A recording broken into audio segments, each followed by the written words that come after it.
Hello दोस्तों, आपका स्वागत है प्रिंस कोड कैंपस की सीएसएस प्लेलिस्ट की न्यू वीडियो में। इससे पहले वाली वीडियो में मैंने आपको सीएसएस के टाइप्स और सिलेक्टर्स को अच्छे से क्लियर किया था। अगर आपने वह वीडियो नहीं देखी है तो आप वह वीडियो देखें। आज की वीडियो का टॉपिक है universal selector, margin, padding, background colour, font size. इन सबको आज मैं टॉपिक वाइज क्लियर करूँगा। पहले देखते हैं यूनिवर्सल सिलेक्टर क्या होता है।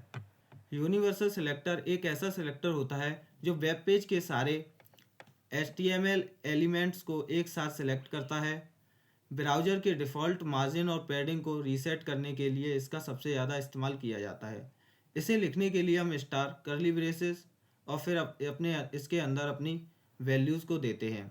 मार्जिन और पैडिंग क्या होती है? मार्जिन और पैडिंग को समझने के लिए हम आपके सामने एक पिक्चर देते हैं जिसमें आप दिखाई दे रही होगी। एक ये सबसे बड़ा डिव है, तो इसके अंदर एक पेरेंट डिव है, फिर उसके अंदर कंटेंट है। मार्जिन होता है यह बॉर्डर के बाहर का स्पेस और दो एलिमेंट्स के बीच की दूरी को कम ज़्यादा करता है। जैसे एक ये डिव और दूसरे डिव की बीच की गैपिंग को बढ़ाने के लिए हमने मार्जिन यूज़ किया है। पैडिंग यह कंटेंट और बॉर्डर के बीच का स्पेस, यह एलिमेंट के अंदर की खाली जगह को कम ज़्यादा करने के लिए यूज़ किया जाता है। जैसे आपके सामने यह एक डिव है, इसके अंदर थोड़ा कंटेंट डला है, टेक्स्ट और बॉर्डर के बीच की दूरी को बढ़ाने के लिए हमने यहाँ पर पैडिंग यूज़ की है। पैडिंग और मार्जिन होता है बाहर की गैपिंग को बढ़ाने के लिए, पैडिंग होता है कंटेंट और डिव के बीच के बॉर्डर की गैपिंग को बढ़ाने के लिए पैडिंग यूज़ करते हैं। इसमें हम वैल्यू देते हैं पिक्सल, एम, रैम। इनको समझने के लिए हम आपके सामने एक पिक्चर दी जिसमें पिक्सल, एम और रैम। पिक्सल होता है ये ऑब्सोल्यूट यूनिट होती है, इसका मतलब यह साइज फिक्स रहता है। पिक्सल अगर आप दे देंगे तो इसका साइज जो होता है वो फिक्स हो जाता है, फिर वह चेंज नहीं कर सकते हैं आप। पिक्सल जितनी देंगे उतनी ही रहती है। एम होता है यह एक रिलेटिव यूनिट है, यह अपने पेरेंट के फॉन्ट साइज पर निर्भर करता है। जितनी अगर पेरेंट की होगी उतनी ही एम में होती है। जैसे आपके सामने एग्जांपल में दिखाऊं तो आपके सामने एक पिक्चर है जिसमें पेरेंट की पिक्सल 12 पिक्सल है, तो एक रैम में 12 पिक्सल आता है, 2 रैम में 24 पिक्सल। फिर देखेंगे पेरेंट की 16 पिक्सल है, तो एक रैम में 16 पिक्सल, 2 रैम में 32 पिक्सल। एम होता है वही रिलेटिव यूनिट, यह अपने पेरेंट के फॉन्ट साइज पर निर्भर करता है। जितनी फॉन्ट पेरेंट की होगी उतनी ही 1 रैम में एम की होगी। फिर बात करते हैं रैम। रैम होता है यह एक रिलेटिव यूनिट है, लेकिन यह सिर्फ रूट एलिमेंट के फॉन्ट साइज पर निर्भर करता है। डिफ़ॉल्ट ब्राउज़र पर रूट साइज जैसे 16 पिक्सल, 1 रैम में 16 पिक्सल, 2 रैम में 32 पिक्सल। एक रैम में 16 पिक्सल है तो 2 रैम में 32 पिक्सल, ये डबल कर देता है। इसलिए हम ज़्यादातर पिक्सल और रैम का यूज़ करते हैं। अब देखते हैं हम इन्हें यूज़ करते हैं। जैसे आप देखेंगे हमारे पास कुछ कंटेंट डला है, इसके बीच की गैपिंग हर एक एलिमेंट के बीच की दूरी कुछ है। जैसे S2 S3 के बीच में थोड़ा गैप है और S3 और S4 में थोड़ा गैपिंग है। इसे हम एक साथ सेट करने के लिए हम यूनिवर्सल सिलेक्टर का यूज़ करते हैं।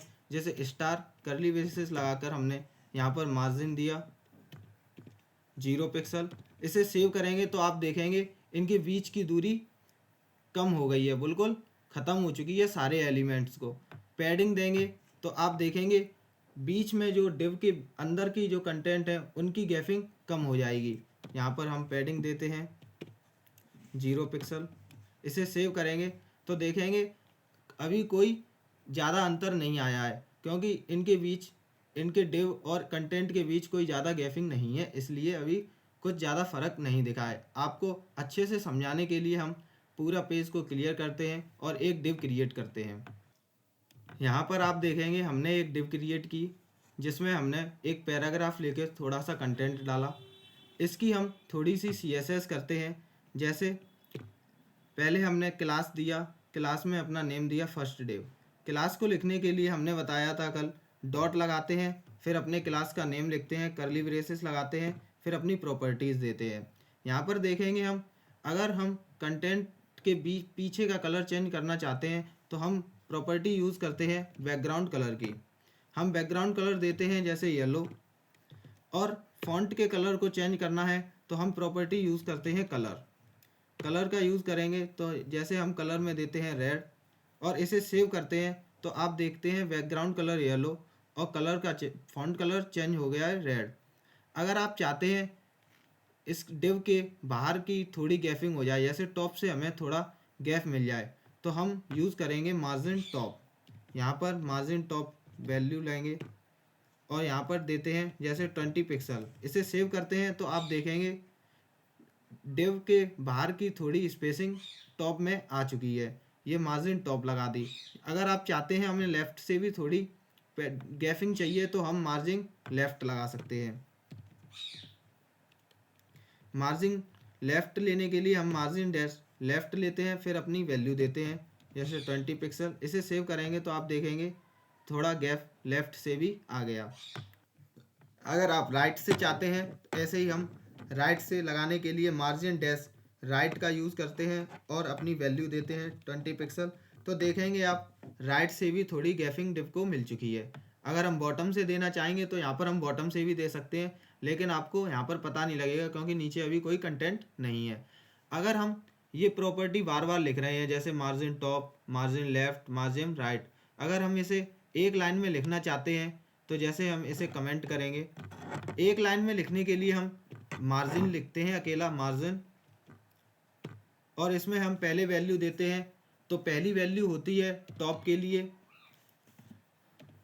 दूसरी वैल्यू होती है राइट के लिए जैसे हमने इसमें दिया 40 पिक्सल, तीसरी वैल्यू होती है बॉटम के लिए जैसे 50 पिक्सल दिया और चौथी वैल्यू होती है हमारी लेफ़्ट के लिए, यहाँ पर हमने 30 पिक्सल दिया। इसे सेव करेंगे तो आप देखेंगे टॉप से 20 पिक्सल, राइट से 40 पिक्सल, बॉटम से 50 पिक्सल और लेफ़्ट से 30 पिक्सल हो चुका है।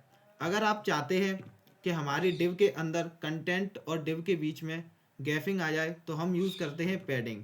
पैडिंग को भी हम ऐसे ही लिखते हैं। पहली फर्स्ट वैल्यू होती है हमारी टॉप के लिए जिसमें हम वैल्यू देते हैं 20 पिक्सल, फिर देते हैं राइट के लिए जैसे 40 पिक्सल, फिर देते हैं बॉटम के लिए 50 पिक्सल, फिर देते हैं लेफ़्ट के लिए 30 पिक्सल। इसे सेव करेंगे तो आप देखेंगे टॉप से 20, राइट से 40, बॉटम से 50 और लेफ़्ट से 30 पिक्सल। अगर आप ये सारी वैल्यू देते हैं जैसे 4 वैल्यू देते हैं तो वो अलग अलग डिवाइड हो जाती हैं। अगर हम यहाँ पर सिर्फ पैडिंग देकर 1 वैल्यू ही देते हैं तो वह चारों तरफ से पैडिंग ले लेता है। इसे सेव करेंगे जैसे हमने पैडिंग दी, यहाँ पर दिया 50 पिक्सल तो वह चारों तरफ से 50 पिक्सल आ जाएगा।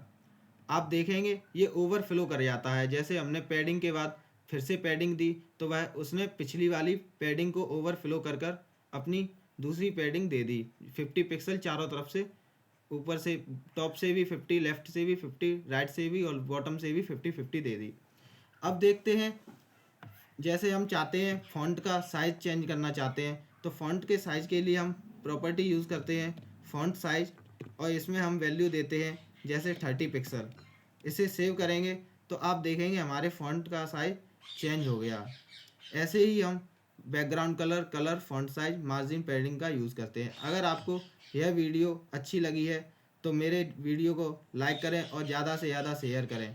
थैंक्स। आज की वीडियो के लिए इतना ही। अगली ही वीडियो आपके पास आती रहेगी। थैंक्स।